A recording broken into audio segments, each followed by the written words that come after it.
खुशामदीद दोस्तों, राम राम सलाम। मैं धर्मपाल मलिक जींद से हूँ। आज की हमारी वीडियो का मौजू है, टॉपिक है हमारा चौधरी लाजपत राय अलखपुरा। भाइयों, हमारे हिसार डिस्ट्रिक्ट के अंदर एक तो लाला लाजपत राय की कर्मस्थली रही है 1886 से 1892 तक। वो यहाँ वकील थे। आर्य समाज का उन्होंने प्रचार किया है। आर्य समाज का मंदिर उन्हीं की हिसार का उन्हीं के समय में बना और वो कांग्रेस के नेता थे। 1892 में वो हिसार से लाहौर चले गए हाई कोर्ट के अंदर। और दूसरा हमने वीडियो बनाई थी चौधरी लाजपत राय सिसाई। वो भी 1920 में जब पहली बार पंजाब विधानसभा के चुनाव हुए, उस समय MLC कहते थे, मेंबर ऑफ लेजिस्लेटिव काउंसिल। वो पहली बार 1920 में डॉक्टर रामजी लाल हुड्डा को हराकर हिसार से MLA बने थे, MLC बने थे हिसार रूरल से। और आज हम ये हमारे तीसरे चौधरी लाजपत राय हैं, जो अलखपुरा गांव के थे। 1952 से 1957 तक वो पंजाब विधानसभा के कांग्रेस के MLA थे। और उनका सबसे बड़ा काम है, उन्होंने 15 अप्रैल 1953 को the Punjab land security tenures act pass करवाया। जो मुजारों के लिए, जो मुजारे होते थे उस समय अंग्रेज़ों के समय में बड़े बड़े जमींदार और जागीरदार होते थे, उनके गांव, वो कई कई गांव के मालिक होते थे। और उनके समय में जो नहीं उनके मुजारे होते थे, तो वो मुजारों को तंग करते थे, बेदखल कर देते थे। लेकिन चौधरी लाजपत राय ने जो नहीं, पंजाब के अंदर एक लैंड रिफॉर्म्स कमेटी भी बनाई गई थी, जिसके अध्यक्ष कैरो प्रताप थे और चौधरी लाजपत राय उस कमेटी के सदस्य थे। उसकी रिकमेंडेशन के ऊपर ही मुजारा एक्ट बना था। और इस 15 अप्रैल 1953 के एक्ट से मुजारों को बहुत ज़्यादा राहत मिली। उन्हें ये ऐसा कानून बन गया कि मुजारों को जागीरदार जो नहीं ज़मीन से बेदखल नहीं कर सकते, और मुजारों को ज़मीन खरीदने, किस्तों पर ज़मीन खरीदने का भी जो नहीं उनको अधिकार मिल गया। और इससे स्किनर स्टेट के मुजारे जो थे नहीं, वो कालांतर में जाकर के ज़मीनों के मालिक बन गए। ये स्किनर स्टेट क्या थी? स्किनर, जेम्स स्किनर जो नहीं, वो स्कॉटलैंड का रहने वाला अंग्रेज़ था। उसका पिता अंग्रेज़ था, उसकी माँ हिंदू राजपूत थी, और उसकी दो पत्नियां जो नहीं वो मुस्लिम राजपूत थी, रांगड़ थी, जिनकी समाधि जो नहीं 4 कुतुबासी के अंदर आज भी है। स्किनर को अंग्रेज, स्किनर ने उसकी, और स्किनर और फॉरेस्ट थी, उसने 1803 में जब लॉर्ड लेक ने दिल्ली को जीता तो उस समय अंग्रेज़ों की मदद की थी। फिर जो नहीं 1804 और 5 के अंदर भरतपुर रियासत के खिलाफ जब अंग्रेज़ों ने लड़ाई लड़ी तो उसमें भी स्किनर ने अंग्रेज़ों की मदद की थी। इस प्रकार अंग्रेज़ों ने खुश होकर के जो नहीं आसी का इलाका 1811 में उसको दे दिया। 1810 के अंदर अंग्रेज़ों ने आसी में एक कैंट बनाया था। 1818 में कैंट भी जो नहीं स्किनर को दे दिया। इस स्किनर को अंग्रेज़ों ने हरियाणा और बुलंदशहर के अंदर 194 गांव इनाम में दिए थे, ताकि वो अपनी स्किनर और फोर्स का सैनिकों का खर्चा चला सके और समय पड़ने पर सही समय के ऊपर अंग्रेज़ों की मदद कर सके। तो स्किनर और फोर्स आज भी भारतीय सेना के अंदर है। ये 80 में बनी थी और आजकल घोड़ों का स्थान टैंकों ने ले लिया है, और हमारी सेना की एक बहुत ही प्रसिद्ध बटालियन है। तो स्किनर के कई गांव थे। उस स्किनर ने अपने 80 के आसपास स्किनर ने कई गांव बसाए। स्किनर को लोग सिकंदर साहब कहते थे। उसने अपने नाम से गांव बसाया स्किनरपुरा, जिसको आजकल सिकंदरपुरा कहते हैं। उसका बेटा अलेक्जेंडर था। अलेक्जेंडर के नाम पर भी उसने एक गांव बसा, जिसे अलेक्सपुरा कहते थे, और अलेक्सपुरा से बिगड़कर अलखपुरा बन गया। उसकी बेटी थी एक ऐनी, उसने जो नहीं ऐनी के नाम पर एक गांव बसा, जिसे अनीपुरा कहते हैं, और जो आसी दिल्ली रोड के ऊपर है। तो इस प्रकार इस अलखपुरा गांव जो नहीं वो एक स्किनर स्टेट का गांव था, ये ठेके का गांव था। लेकिन इस अलखपुरा गांव ने कई जो नहीं समाज सुधारक और सोशल रिफॉर्मर और बड़े बड़े आदमी दिए हैं। जैसे सेठ साजूराम जी का जन्म भी 1861 में इसी अलखपुरा गांव के अंदर हुआ था। सेठ साजूराम बहुत बड़े दानी थे। उनको सेठ के वो जाति से जाट थे, उनका गोत लांबा था, साजूराम लांबा। उनके नाम से हिसार में CRM Sajuram memorial Jat college भी है। क्योंकि जाट हाई स्कूल हिसार के बनाने में उन्होंने बहुत ज़्यादा चंदा दिया था, उनका बहुत ज़्यादा योगदान था। वो 1926 के अंदर एमएलए हिसार से एमएलए भी बने। 1930 में उनका बेटा सज्जन कुमार एमएलए बना साजूराम जी का। 1934 में फिर हिसार से एमएलए बना सज्जन कुमार, लेकिन दुर्भाग्य से 1937 में वो स्वर्ग सिधार गए और उनके दुख में सेठ साजूराम भी 1943 के अंदर स्वर्ग सिधार गए। कलकत्ता से लेकर दिल्ली तक कोई भी ऐसी एजुकेशन इंस्टीट्यूट नहीं थी जिसके अंदर सेठ साजूराम जी ने चंदा ना दिया हो। वो सेठों का सेठ उनको महात्मा गांधी ने कहा था और तब से उनके नाम के साथ सेठ जुड़ गया।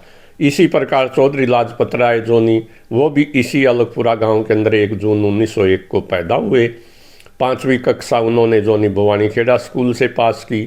8वीं हिसार से गवर्नमेंट हाई स्कूल हिसार से पास की।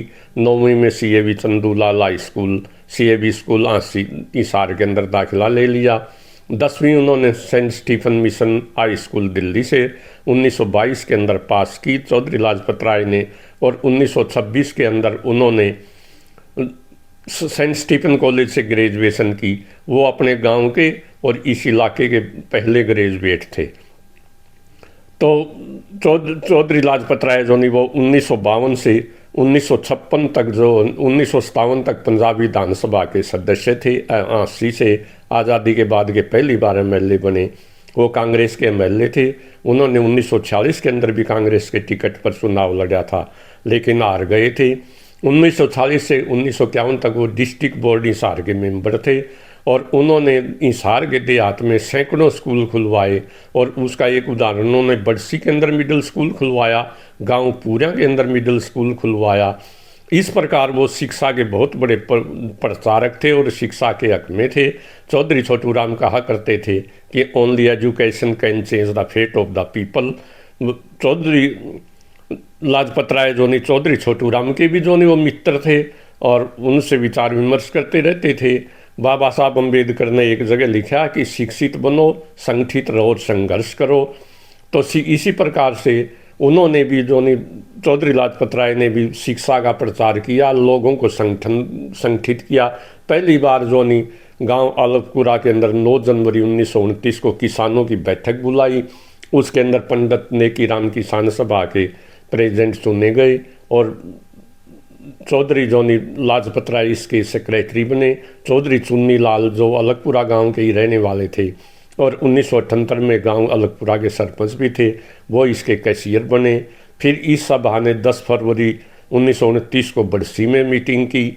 उसके बाद इन्होंने 15 नवंबर 1929 को ही गड्डी नामक गांव में जो जीटी रोड पर पड़ता, वहाँ किसानों की एक सभा बुलाई, किसानों की रैली की, जिसमें 40,000 किसानों ने भाग लिया और इसके अंदर पंडित मदन मोहन मालवीय आए थे। तो पहली बार उन्होंने किसान यूनियन बनाने वाले इस इलाके के अंदर चौधरी लाजपत राय अलगपुरा थे। वो बहुत बड़े यूनियनिस्ट थे। 1936 के अंदर जब किसान सभा ऑल इंडिया के अंदर बनी तो वो उसके भी सदस्य थे। उन्होंने किसानों के लिए बहुत काम किया।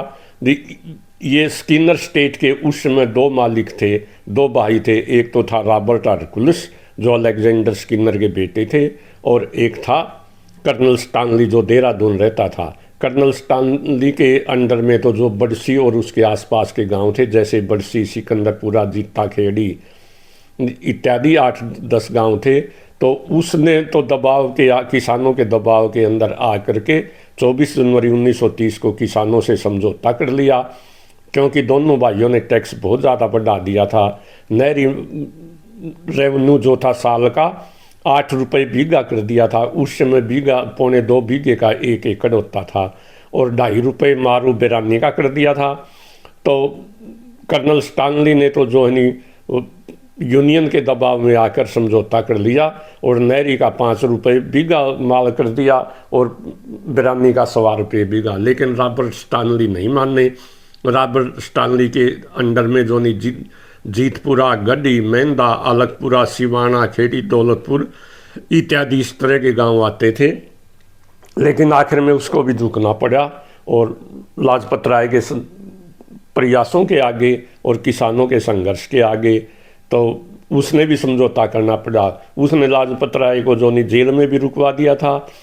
तो 1930 के अंदर 15 अगस्त 1930 को चौधरी लाजपत राय और उसके भाई माधो सिंह को अलगपुरा गांव से गिरफ्तार कर लिया गया और चौधरी साहब ने 1 महीने तक हिसार के अंदर जेल काटी।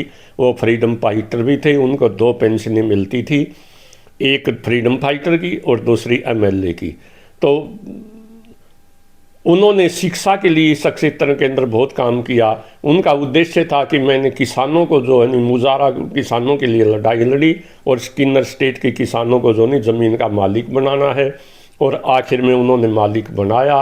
वो जाति पाति से भी ऊपर उठे हुए थे। उसका एक उदाहरण मैं देता हूँ। जीतपुरा गांव के अंदर अहीर जाति के लोग हैं। जब मुजारा एक्ट आ गया 1953 में, तो जोनी बब्बू साहब ने और पुलिस ने जोनी जीतपुरा गांव की ज़मीन गांव खरकड़ा और बाटुल के जाट किसानों को बेच दी।